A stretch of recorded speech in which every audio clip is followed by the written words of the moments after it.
Hello people of the internet and welcome to my channel. Today we are going to be doing my 2025 Obsessions video. This is the third installation of this series.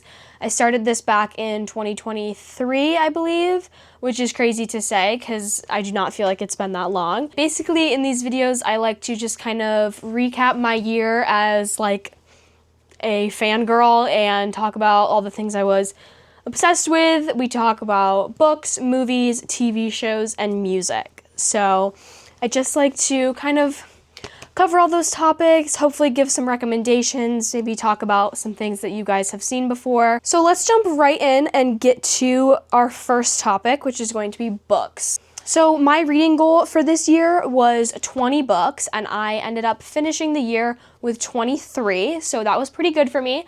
I like to try and get over my reading goal so that way I can up it for the next year. So the year before, I believe my reading goal was 15 and I ended up reading 20.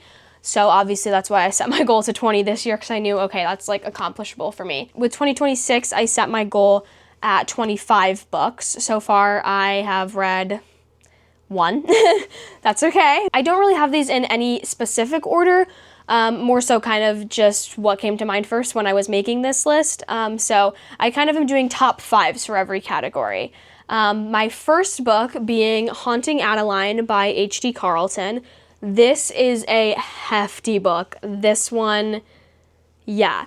This was recommended to me by one of my best friends, Kendra. She texted me over the summer and was like, girl, I don't know if you've heard about Haunting Adeline, but you need to read this because I need someone to talk about it with. So I downloaded it. I was like, okay, like, let me see what the hype is about. I read the warnings after I downloaded it and was just immediately like, I don't know if I can read that. Not even in like a, I'm going to be triggered by it type of way, but more so just in a like, what the fuck is this book and like what am I getting myself into? So I put it off for months, and then finally I think around September or end of August I was like, okay, screw it, like I'm gonna read this book. So I sat down and I binged this thing. It's like 600 pages and holy crap, I became obsessed with this. I had to download Hunting Adeline, the sequel, like immediately after, and that one took me a little bit longer to get through just because I finished this and just was like in shock basically, which if you've read the book you will understand. But yeah, Zaid and Addie, the two main characters, like, yeah. Okay, I love Zaid, like I don't even care. Sorry about it. And I think Adeline is just such like, she's such a badass character, and I love a badass woman character, obviously, like who doesn't? Like, especially in a romance book, and especially in a dark romance book like this where she's like literally fighting for her life and just absolutely being a bad bitch the whole time and not being like helpless. Does that make sense? This also, I don't really read horror books, and not that this is a horror book, but oh my god, did this actually jump scare me.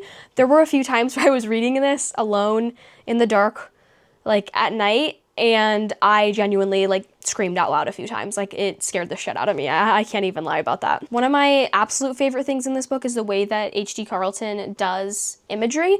I just think that she does such a good job at describing things and using descriptor words to talk about the characters and the setting, just all of that. Like I have Addie's house mapped out in my mind pretty much, and like I can envision it almost perfectly. Like I could like make it a movie, I could make it in The Sims. Like the imagery is just so good. The whole aesthetic and vibe of this book is just like, it's all very, like, it feels very complete. Like it feels like she knew what she was doing. She had a vision. She sat down, she fleshed it out, like she executed it. There are some novellas to this book, and I've only read the one so far.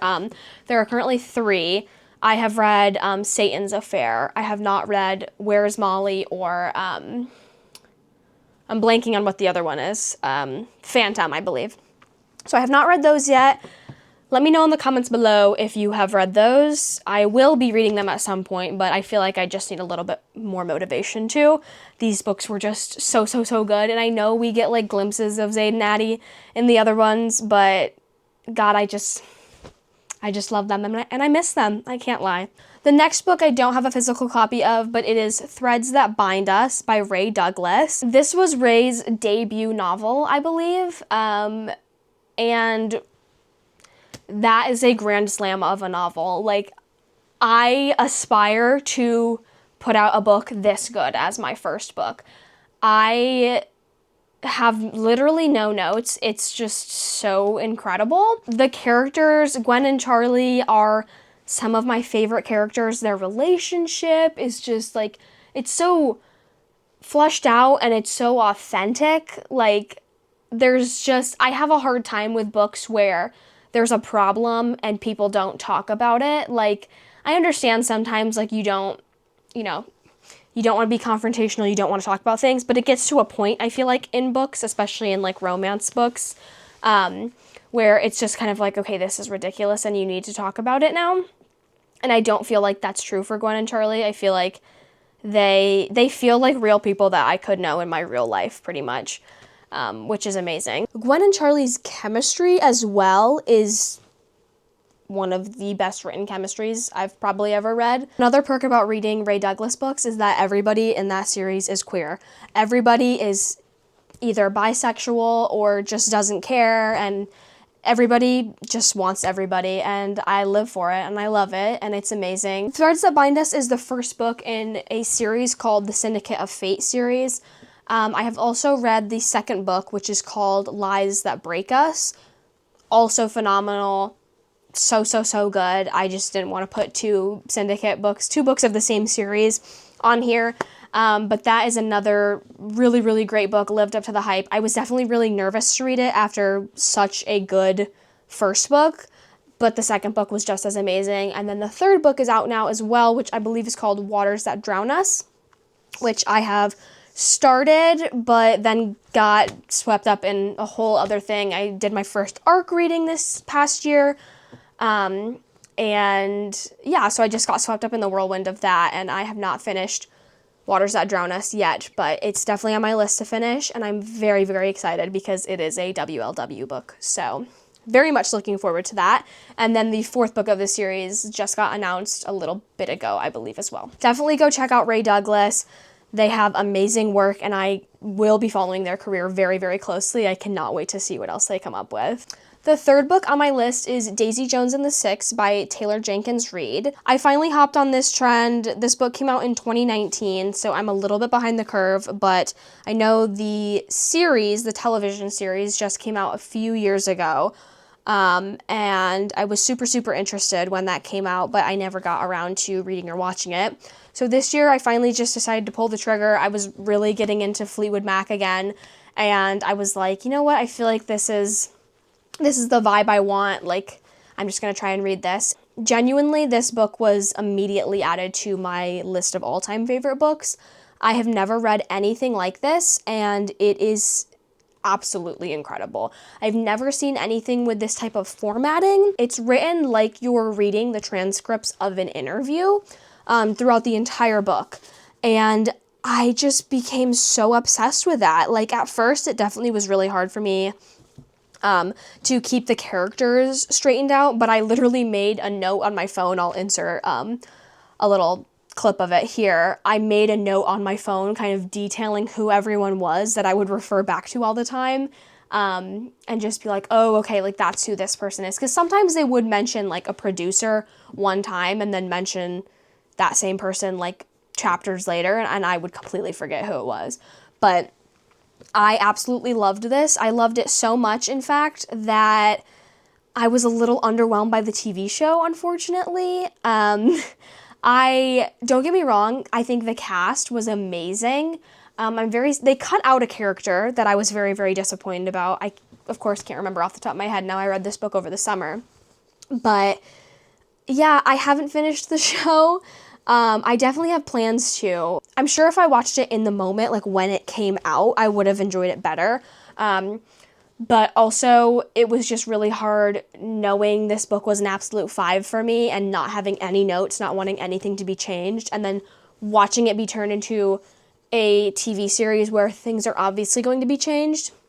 And there was just, in the first episode, like, too much for me that was, like, immediately changed. Things like Camilla going with them to LA, which did not happen, like, really irked me. And I think now, as I've kind of forgotten some of the, like, finer details, I could watch it and enjoy it more. But I'm so happy it got turned into a TV show, and I'm so happy that we got, like, a full soundtrack. I got the soundtrack on vinyl at Barnes & Noble, which I'm so glad I got my hands on that. I think there was supposed to be some more done with the show, but the SAG-AFTRA strikes ended up happening, so I think they were supposed to do, like, a full tour with the band, which is so disappointing because I think that would have done so well. I mean, hell, I would have gone. My sister watched the show at the time when it came out, so I know she would have been like, you need to watch this and you need to come with me, because she probably knew that I would have loved it. I also did not see the end of this book coming at all. Like, I was completely blindsided, and I love a good book that can do that. Like, I love something that I love an ending that I don't see coming. I really do. I love the thrill of it all. Book number 4 and 5 are both getting into the hockey romance genre, which, as we know, is my favorite, probably.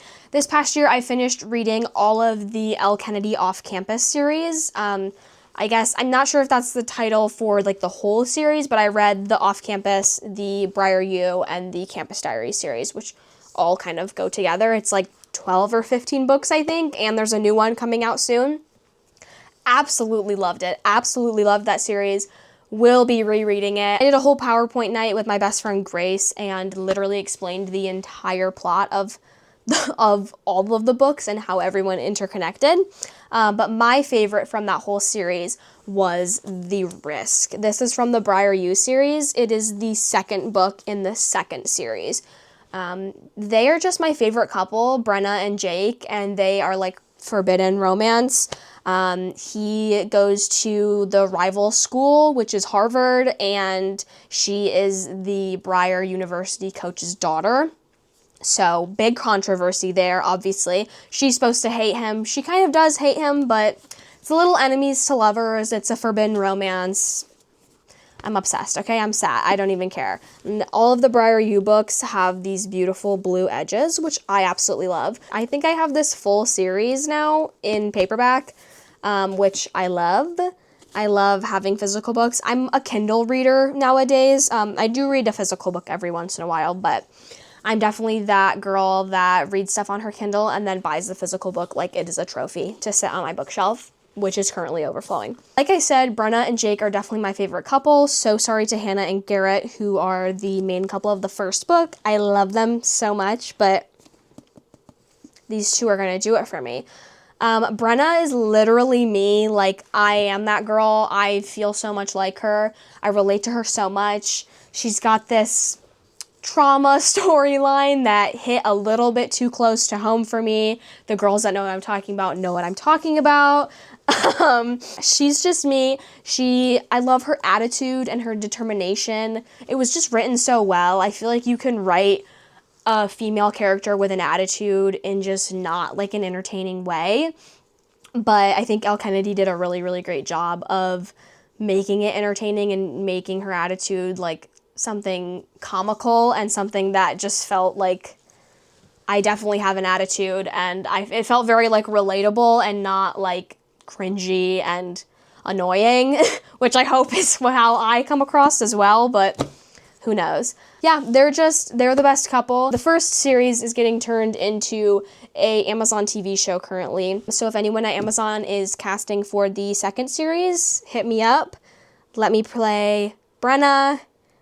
I'll wear the red lipstick. It'll be cool. It'll be chill. Just hit me up, please. Thank you. The last book I'm going to talk about is going to come as a shock to absolutely no one because it is Heated Rivalry by Rachel Reed. So, yeah, I was going to throw this in there. I read this in December and was so obsessed that it had to make the cut. Like, I was editing my script for this video and I was like, yeah, this has got to go in there. I don't even care. I don't know what I could say about this book that hasn't already been said, but it is worth every ounce of the hype, let me tell you. Like, it is just so good. And listen, as a Dan and Phil stan for the past 10 years, and as a hockey romance lover, and just a hockey lover in general, guys, like, this is a perfect storm for me. This is everything to me. Like, Shane and Ilya, that's it, end the video.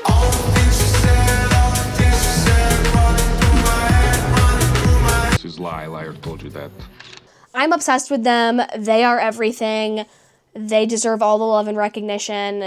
The TV show was so good. Like, I'm gnawing at the bars of my enclosure for season 2. Like, it's that serious. Like, I'm not fucking around. Like, it's so good. I read the first and second book. So the series is called Game Changers. The first book is called Game Changer, and then Heated Rivalry is the second book.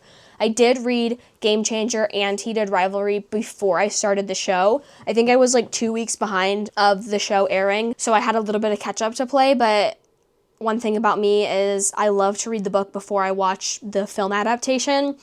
And I am so glad that I did, because I think it was incredibly worth it. If you haven't watched the show and you haven't read the book, I definitely recommend reading the book first. I think it just hits that much harder. I haven't read the rest of the series yet. I know there's another Shane and Ilya book, which I will definitely be reading. I just have like a million things that I need to read right now. Connor Story and Hudson Williams, I don't even need to say anything about them.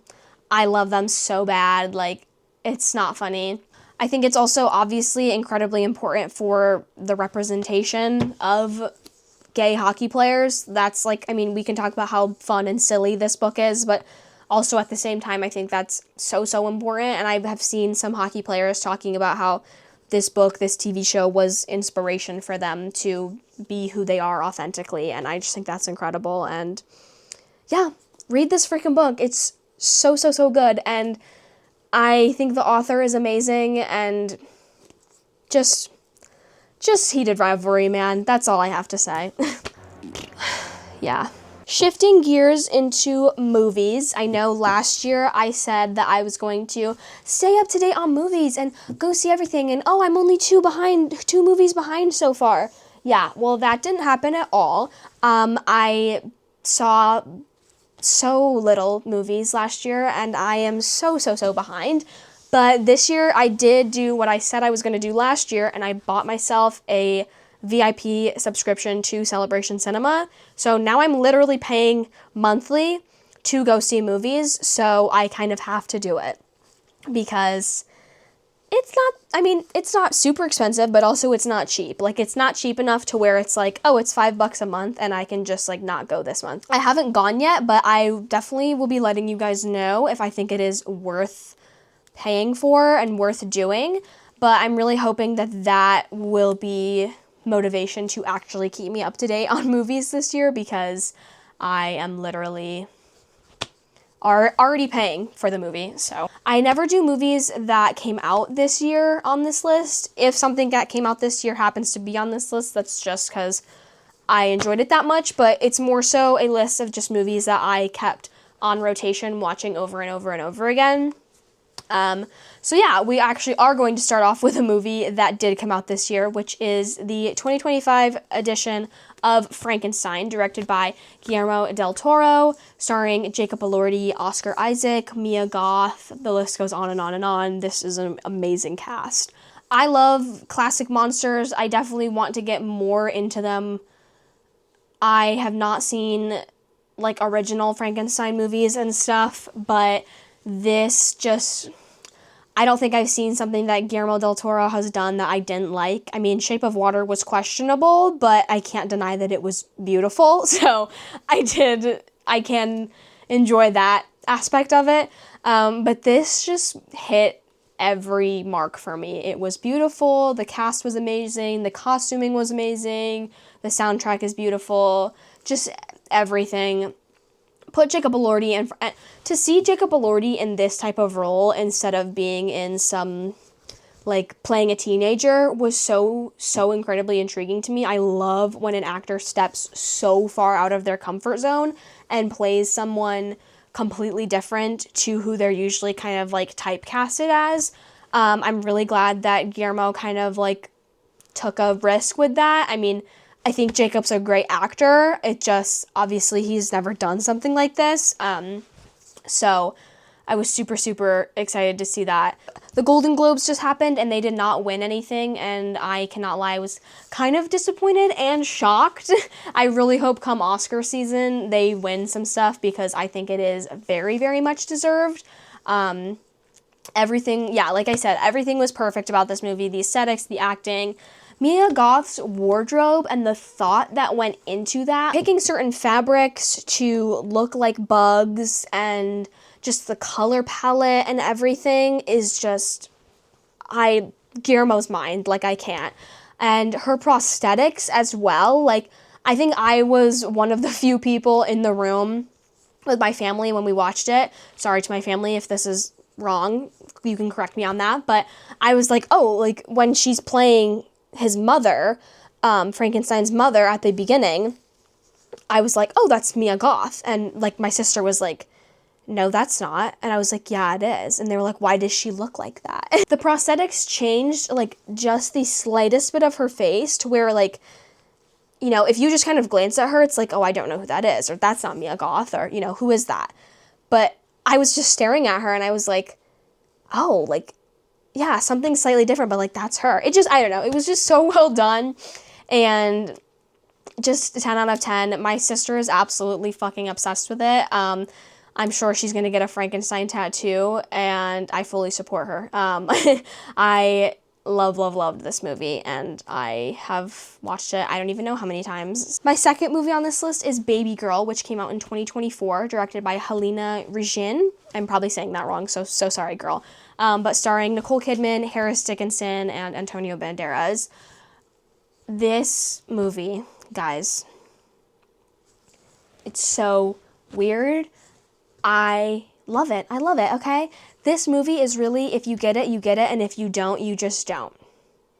You know what I mean? There are films like that, I feel like, where you either are like, I don't understand what that was, and that was really weird, or you're just like, that was really weird, and I understand, and I relate to that, and I love it. And that is how I felt about this movie.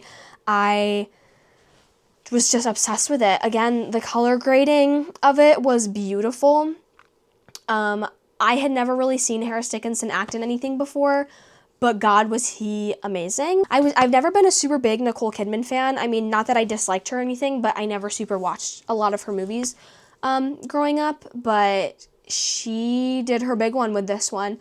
She made me so uncomfortable at points and made me want to rip my hair out, and I loved it. And I've watched this movie like multiple times, and I went to the Celebration Cinema sale and got the giant poster of it, like the movie theater poster of it. Like, that's how much, like, I don't play. Like, I do not play about this movie. If your guys' local movie theater ever does poster sales, go to it.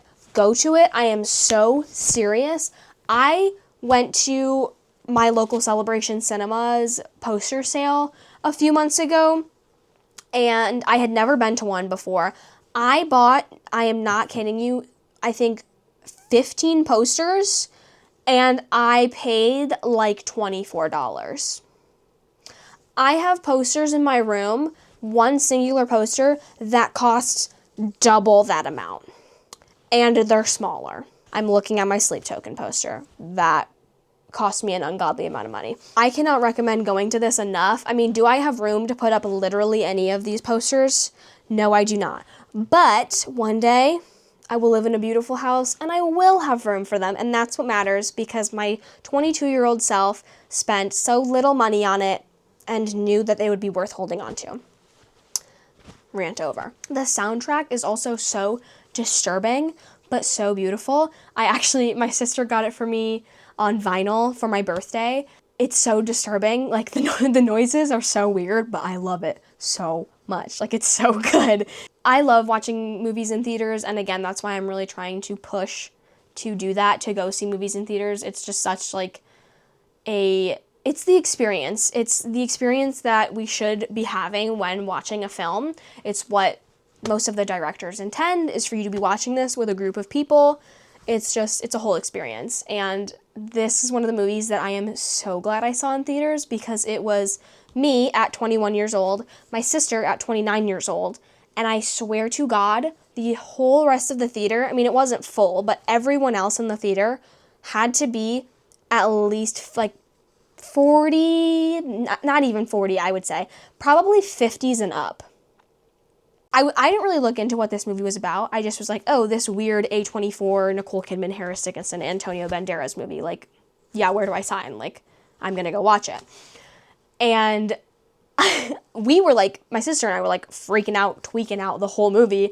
And we just kept absolutely like pissing ourselves laughing that we were in a theater of like, of just like older people. Like, it just, I don't know, it just was such like a funny experience. And I just was like, I want to know what all their reaction is to this. Like, are they having the same reaction as me? Like, I don't know. It was so funny. And like, I feel like we were the only two people in the theater that were like making any type of like noise or having like any type of reaction. We weren't being like noisy or anything, but you know what I mean? Like having like a gasp or giggling or whatever. And yeah, it was such a hilarious experience, and I love telling people when I talk about that movie that happened, because I just find it comical. I stand by the fact that this movie is for weird, freaky girls.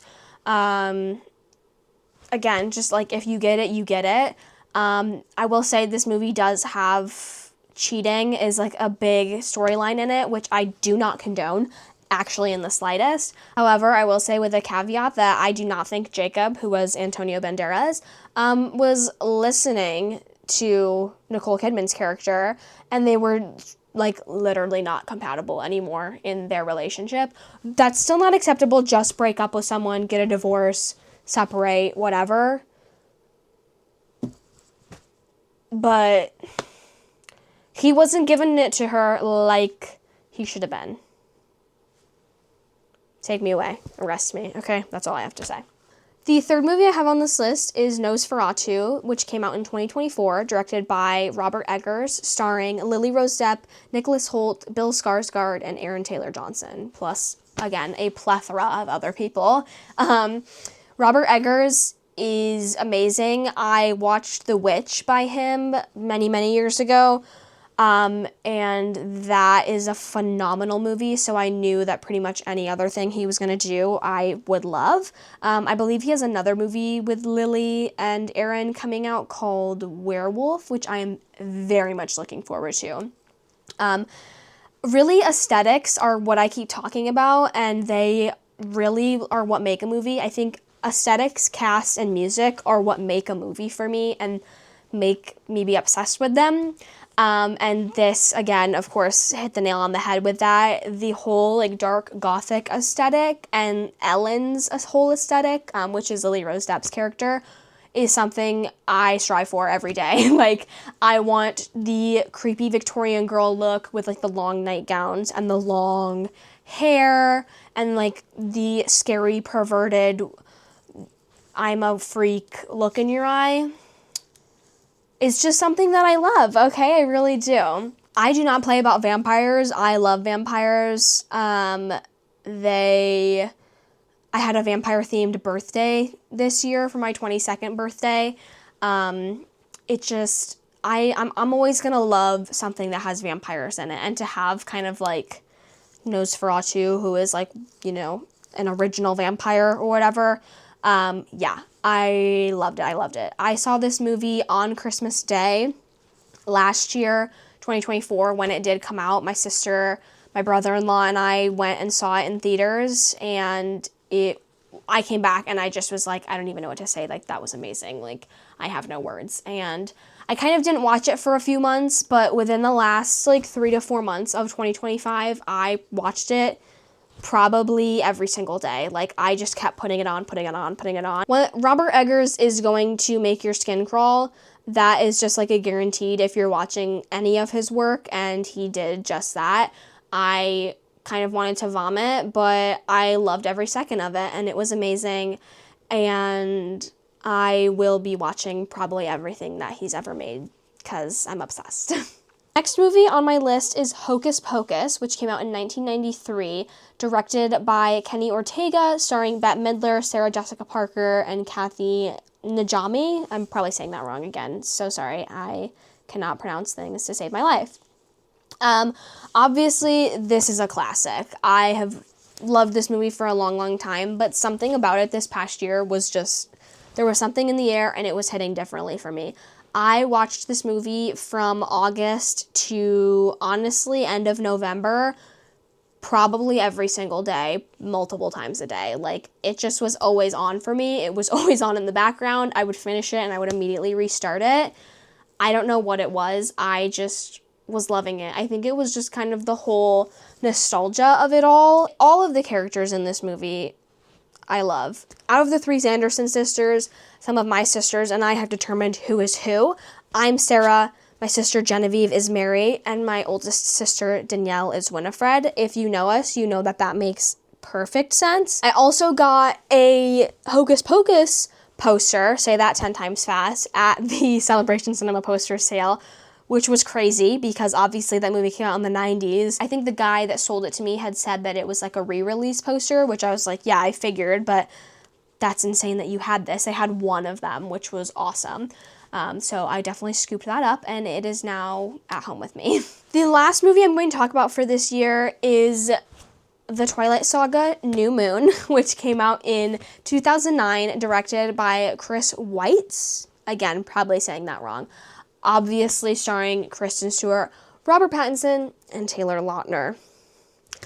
I love Twilight. I love Twilight. If you guys are going to know one thing about me, it's that I love Twilight. I've had Twilight-themed birthday parties. I will probably get a Twilight tattoo. I just love Twilight, okay? If somebody asked me what my favorite movie was prior to this year, I always would have said the first one. The first one, and there's no other answer. I don't know what it is. I turned 21, and all of a sudden, New Moon just, like, made sense to me. I was like, no, this movie's so good.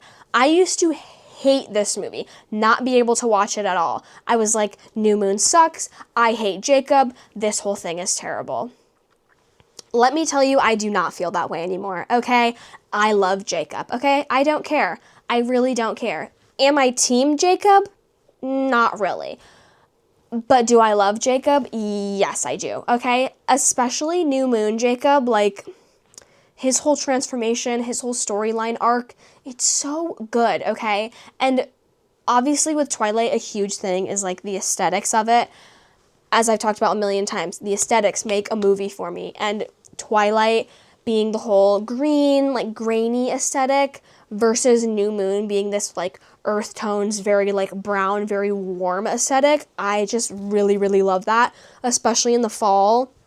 That movie is just, like, it hits so hard for me. Like, September through November, I am watching New Moon, like, over and over and over and over again. It's just so, so good. I love the wolves. I am also a huge werewolf girl. I love werewolves. I love Teen Wolf.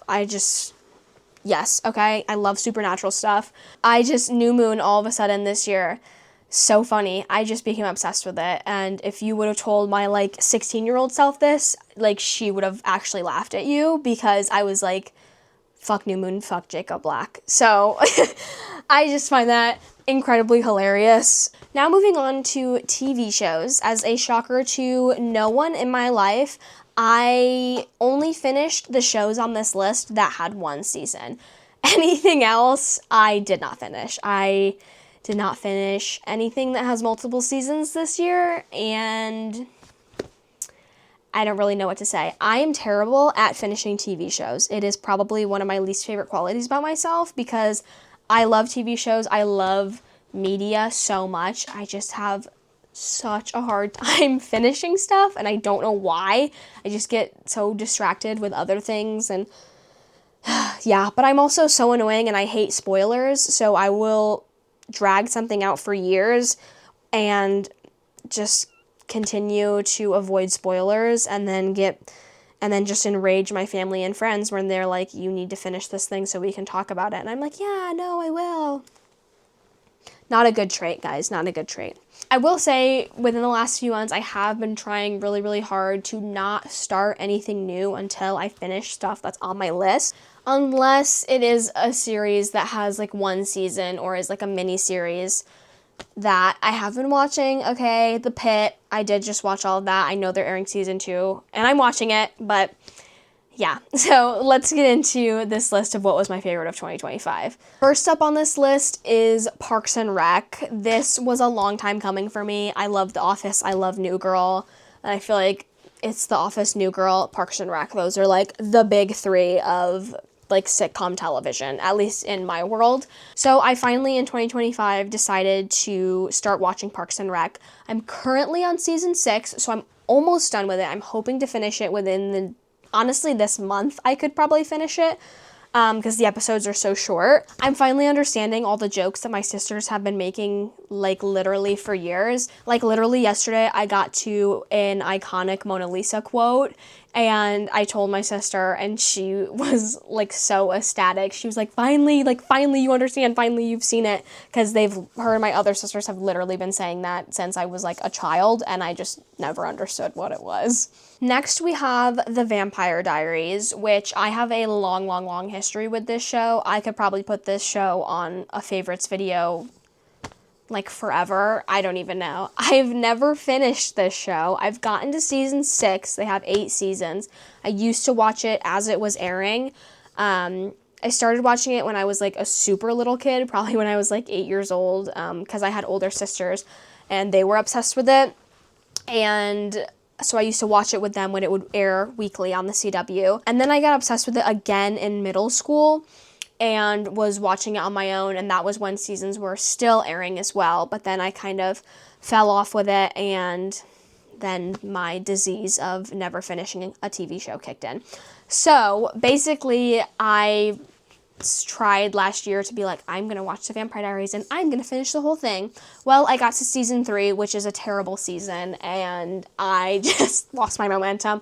Also, I was like, it's such like a fall show, and I was trying to watch it in the fall, and I just cannot watch 8 seasons of television in like 2 months. I just can't do it. That's impossible for me. I had to start over from the beginning because, like I said, the last time I watched up to season 6, I was probably 13 or 14, so I really don't remember what happened, and I'm really glad that I started from the beginning because there is so much that I forgot, and the story would have been so much less impactful if I just continued where I left off like nearly 10 years ago. I honestly haven't watched this in a few months now, but I definitely am planning to keep watching it from season 3. So hopefully by the 2026 Obsessions video, I can say, guys, I finished The Vampire Diaries. And if I haven't, literally lock me up. Lock me up, put the TV on, and do not let me do anything until I finish that goddamn show. And because I'm sure someone will ask, I am team whoever isn't pissing me the fuck off. So I used to be a Stefan girl when I was growing up. I mean, I did love Damon, but also I was like, ooh, Stefan. Okay. But then I got a little bit older and I was like, okay, I'm a little bit more Damon. If you know, you know, okay? One of those brothers is always pissing you off. So it's very easy for me to be like, I'm team whoever's not pissing me off, okay? Okay. I think she should just not pick and just be with both of them. Is that a crime? Can I say that? I don't care. Just share. The Salvatore brothers need to learn that sharing is caring. Sue me. On the topic of one girl, two brothers, I also watched My Life with the Walter Boys last year and really loved it enough to put it on this list. I did not think I would be as obsessed with it as I was. I did not expect that it would make this list, but here we are. Yeah, I saw ads for it and stuff, and I thought, ooh, this looks kind of interesting. It's a book adaptation. Why not? I'll just give it a try. Yeah, I became obsessed, okay? I watched probably the whole first season in like a week, less than a week, and would not shut the hell up about it, and followed all the actors and just all that shenanigans, and I love it. And I was counting down the days to season 2, was so excited for it, haven't watched it. It came out like months ago, and I literally watched, I think, the first 5 minutes, and I was like, I'm not in the mood for this right now. Haven't watched it. I will, though. I promise I will, and I will do it before season 3 comes out. Mark my words, or again, lock me up. I'm serious. For this, I could say the same thing as the Vampire Diaries. I'm team whoever isn't pissing me off. I also think that Jackie should just not choose, okay? Jackie to Jackie, just don't pick, girl. Just both. Is that a crime? Is that a crime? Probably. Oh well. I do want to read these books. I haven't really heard anyone super talk about the books, so I don't really know what people's opinions on them are. I think they are YA, which is interesting. I mean, the TV show is kind of YA, I would say, but I definitely want to give them a read. So maybe I will add that to my TBR list for 2026. We shall see. No promises on that one, though. I'm honestly more interested in the TV show, to be honest with you. Now, this next show absolutely broke my heart, and that is Cruel Intentions. They did not get renewed for a second season, and I think about it at least once a week, and it ruins my day because that show was so good. I literally don't care. I do not care what anyone else has to say about it. That show was so good. Amazon, if you're watching this, count your days, because I need this show back. It's actually not funny. Sarah Catherine Hook and Zach Burgess. Oh my God. Their chemistry is sickening. And I'm sorry for the spoiler, but the fact that we did not get to see them kiss in season 1 and now never will get to because they didn't renew for season 2 actually makes me want to throw up and shave my fucking head.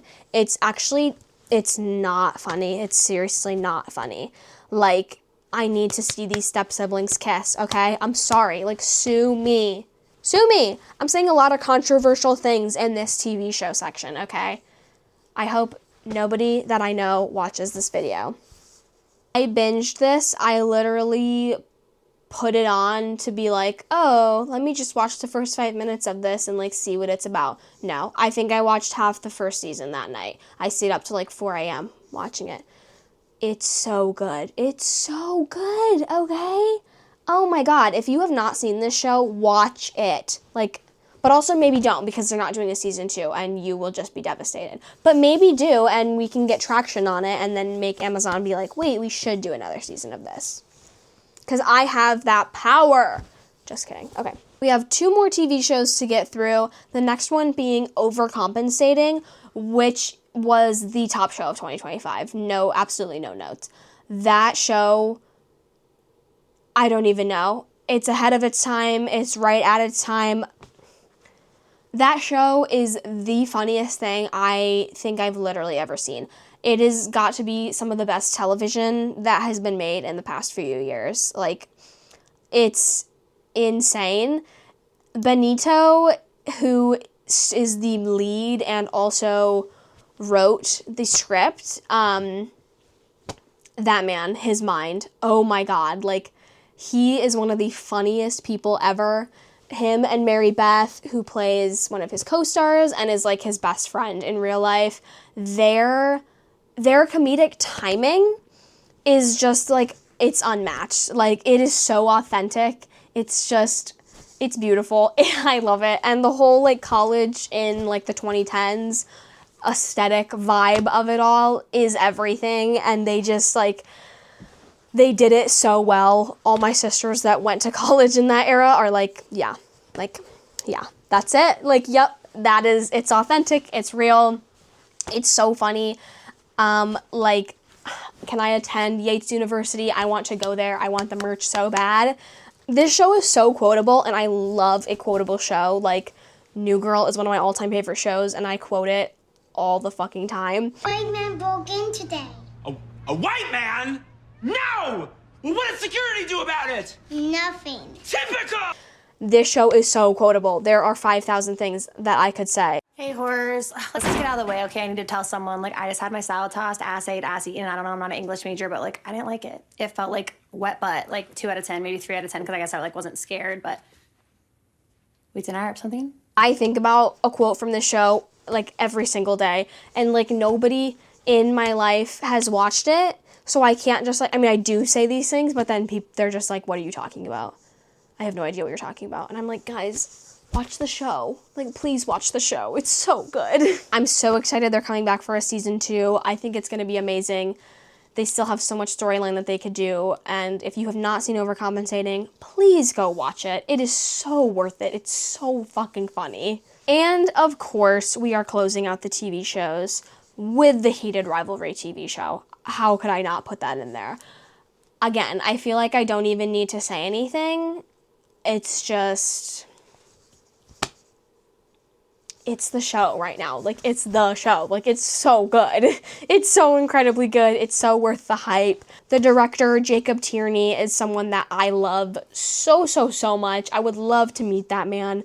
He has also done Shoresy and Letterkenny, which are 2 of my other favorite shows. Jacob is such a great showrunner, and I do really want to watch more things that he's done. I think he's done some movies that I haven't seen. If you haven't checked out any of Jacob's work, please go do so. I promise you it's worth it. Especially Heated Rivalry, especially Shoresy. Like, those 2 are so good. I love me some hockey. As you guys can tell, he's just amazing. And everything about Heated Rivalry was great. The soundtrack, the wardrobe, and the way that they, like, made everything so subtly look, like, time accurate, because this book and show cover, like, 10 years of time, maybe a little bit less than that. The subtle, like, costuming and everything was so, so, so good, and I just constantly find people talking about different little Easter eggs from this show. Everything about it is just phenomenal. That is it for TV shows. Now moving on to our final category, which is music. So for this category, I kind of just like to go through my Spotify Wrapped. So I will scooch over here so I can put it up on the screen here. My top artist of the year was Sleep Token, which came at a shock to absolutely none of my friends and family. If you know me, you know that I have not been able to shut up about Sleep Token for the past, like, 7 months. I knew of Sleep Token during the Take Me Back to Eden era. I was in the fandom when that album came out, but it just, like, didn't super click for me. I liked the album, I liked some of the songs, but I wasn't obsessed or anything. And then their new album, Even in Arcadia, came out this past May, and I was like, okay, I listened to the singles, and then one beautiful July day, I just all of a sudden decided to listen to the entire album and became obsessed. I now know every single song that they've ever put out, probably almost all the words. So yeah, this came as a shock to nobody, and I'm obsessed with them. I did get to see them in concert. I paid an absurd amount of money for resale tickets, but I was like, if I do not see them, I will regret this. So I made it happen, and it was so worth it. That was a real money comes back moment for me. I was like, I don't even care. I don't care what I have to do to go see this. My second artist was Fox Academy. Thank God they were on there. They have been on my Spotify Wrapped, I think, since like 2017, 2018. They are my ride or dies. I love them so much. Michael Todd Merlin, the man that you are. I love him so much. He's great. I think they're putting out new music this year. Fingers crossed. It's gonna be amazing. I just love them. I love them so much. Next was Glaive, which again is a surprise to nobody. I cannot shut the hell up about Glaive. He went on tour of January of last year, and I got to see him twice, and I actually did get to meet him. I think I talked about that last year because I did film my video after I went to the concerts. Yeah, love that guy. I'm always gonna see him when he comes near me. Next was Wallows. I saw them in February of last year, and they have just got to be like one of my all-time favorite people to see live. Their stage presence, the shows, they're just so much fun. And I got me and my best friend Grace VIP tickets for her birthday this past year. So we were like second back from Barricade, and I fear that has ruined being anywhere else for me. I was obsessed. I need to be that close to them at all times. Yeah, they are another band that I will see every time they come near me. Number 5 was Zola Blood, who has got to be one of my favorite bands ever. They also just came out with a new EP, I believe, this past year, which is amazing, and those songs are quickly rising to some of my favorite songs of theirs. I would kill for them to tour in the US, so please, please, please come to Chicago. Please. My top songs of the year, 4 out of 5 were Sleep Token. So there's that. 3 out of 4 of them were from the newest album. And then number 3 was The Offering, which is from their debut album, actually. I got to see all of these songs live, which was incredible. My 5th song I also saw live is Obsession by Thornhill, which is an Australian metal band. If you do not know Thornhill, please check them out. I'm seeing them in May. I'm so excited. I got VIP for them.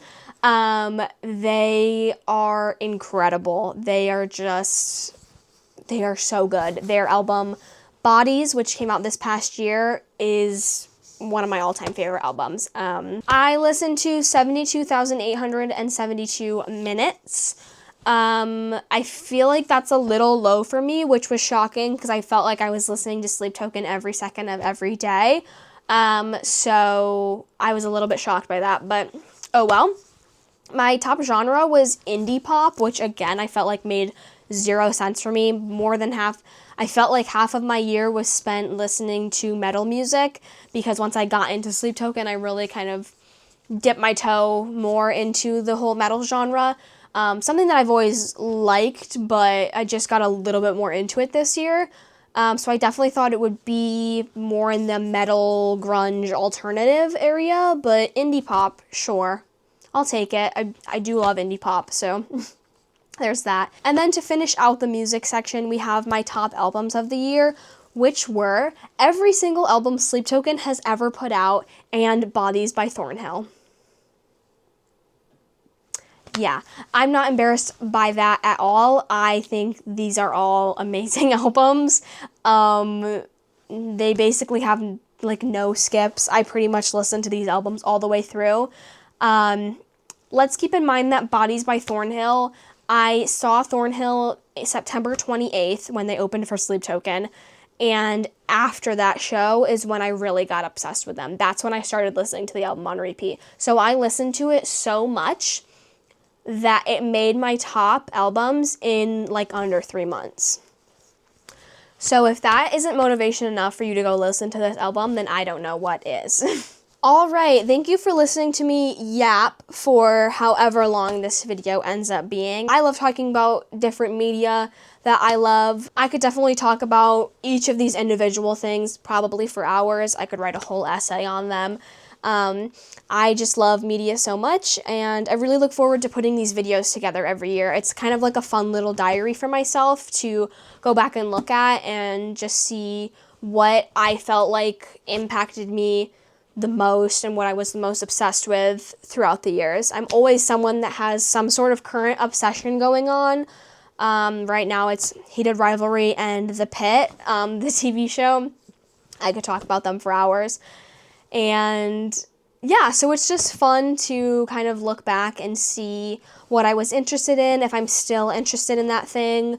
Thank you guys so much for watching this video. I hope you enjoyed it. Let me know down below if you like any of the things that I have mentioned.